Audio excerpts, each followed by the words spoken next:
Ang Diyos ay nangungusap sa tao sa iba't ibang paraan ayon sa Biblia. At isa sa pinakamahalagang ideya ay ang pagiging God-breathed o kinasihan ng Diyos ng kasulatan. Ayon sa 2 Timothy chapter 3 verse 16, ang lahat ng kasulatan ay kinasihan ng Diyos at kapaki-pakinabang sa pagtuturo, pagsaway, pagtutuwid at pagsasanay sa katuwiran. Pinapakita nito na ang Biblia mismo ay isang pangunahing paraan kung paano nangungusap ang Diyos. Bagamat isinulat ng mga tao ang banal na Espiritu ang gumabay sa kanila upang maipahayag ang kalooban ng Diyos.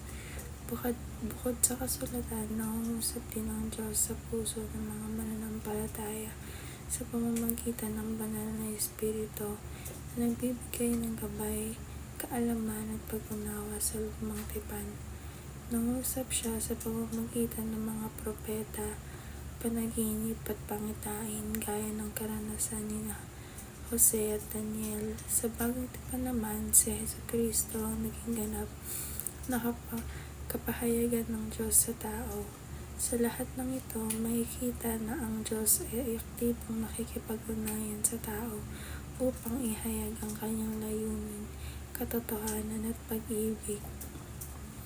Ang 2 Timothy chapter 3 verse 16 to 17 ay nagsasaad na ang lahat ng kasulatan ay kinasihan ng Diyos at kapaki-pakinabang sa pagtuturo at pagsaway, pagtutuwid at pagsasanay sa matuwid na pamumuhay upang ang lingkod ng Diyos ay maging ganap at handa para sa lahat ng mabuting gawa.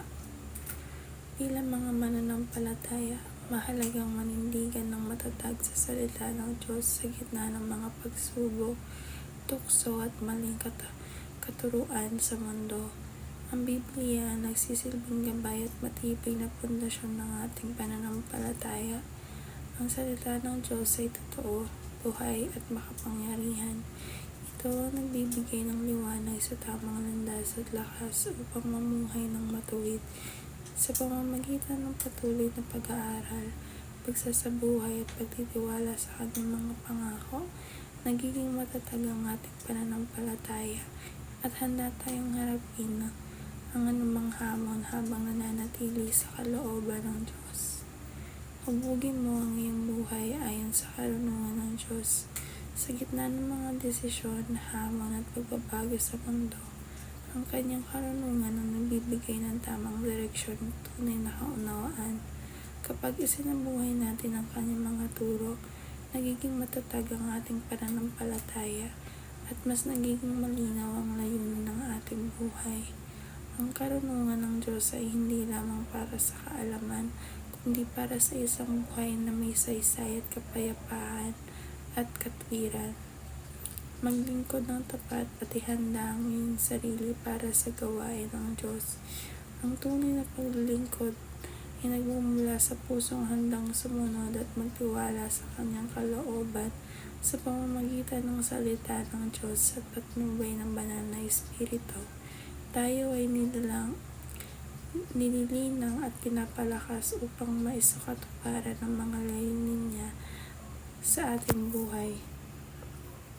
Ang bawat karanasan, pagsubok at tagumpay ay bahagi ng paghuhubog sa atin upang maging karapat-dapat sa kasangkapan sa kanyang gawain.